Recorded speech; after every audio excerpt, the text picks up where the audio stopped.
من الشیطان الرجیم بسم اللہ الرحمن الرحیم۔ مومن کرام، یقیناً تمام مومنین نے اور مومنات نے شب برات کے اعمال انجام دیے ہوں گے۔ دعا بھی کرتے ہیں خالق کائنات کی بارگاہ میں کہ خالق کائنات تمام مومنات کے یہ اعمال اپنی بارگاہ میں بھی قبول فرمائے۔ تو 15 شعبان کا دن ولادت با سعادت امام زمانہ علیہ السلام کا دن ہے۔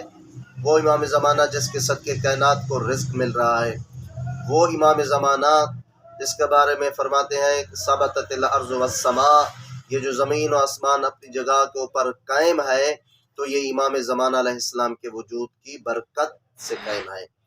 تو یہ رزق روزی یہ کائنات چل رہی ہے، یہ آل محمد کے صدقے میں چل رہی ہے۔ اگر یہ نہ ہوتی، نہ کائنات ہوتی، نہ زمین اپنی جگہ پہ قائم ہوتی۔ یہ نظام جو دنیا کا چل رہا ہے بتاتا ہے کہ کوئی نہ کوئی موجود ہے جس کے صدقے میں یہ کائنات چل رہی ہے۔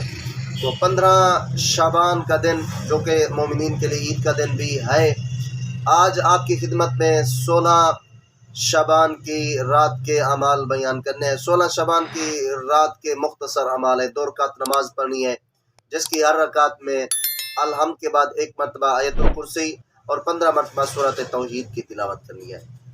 پہلی رکعت میں بھی اسی طرح عمل کرنا ہے، دوسری رکعت میں بھی الحمد کے بعد 1 مرتبہ آیت الکرسی اور 15 مرتبہ سورۃ توحید کی تلاوت کرنی ہے۔ اس کا ثواب کتنا ہے؟ معصومین فرماتے ہیں اس کا ثواب اتنا ہے کہ خالق کائنات جنت میں اس نماز کے پڑھنے والے کو جنت میں 1000 محلات عطا فرمائے گا، یعنی اتنا عظیم ثواب۔ اور فرماتے ہیں جو بندہ مومن 16 شعبان کے دن کو روزہ رکھے گا، خالق کائنات اس کے لیے جہنم کو حرام قرار دے گا اور خالق کائنات اس کے لیے جہنم کی آگ کو بجھا دے گا۔